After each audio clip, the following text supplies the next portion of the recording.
I'm Matt Gelka in Washington, where U.S. officials have left for the Middle East to start high-profile talks that could ultimately broker peace between Ukraine and Russia.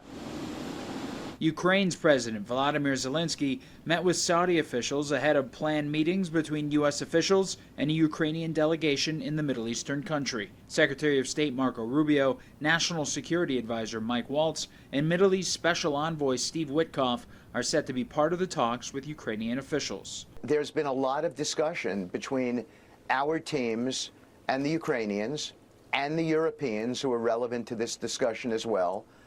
And I would like to describe it as progress.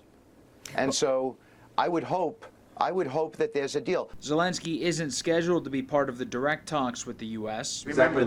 Tensions linger after an argument with President Donald Trump in the Oval Office at the end of February led to pauses in intelligence sharing and aid from the U.S. to Ukraine. But the president said intelligence sharing is basically back on and progress has been made. I think they will sign the minerals deal, but I want them to want peace. Right now, how do they show that? How do they show they want peace? Well, right now they haven't shown it to the extent that they should. The deal Trump wants signed would give the U.S. a share of Ukraine's rare earth minerals, potentially worth billions of dollars. NBC News reports it will take more concessions than that to get aid flowing again.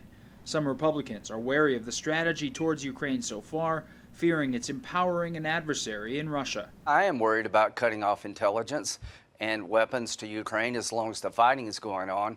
If we pull the plug on Ukraine, it'd be worse than Afghanistan. I don't think President Trump has any desire to do that. Ukraine is our ally. They want to be part of the West. Russia is our adversary. And it's time that this administration gets this in their brain. Special Envoy to the Middle East Steve Witkoff also said he was hopeful that Zelensky would return to the U.S. to sign the minerals deal after the last meeting ended in disaster.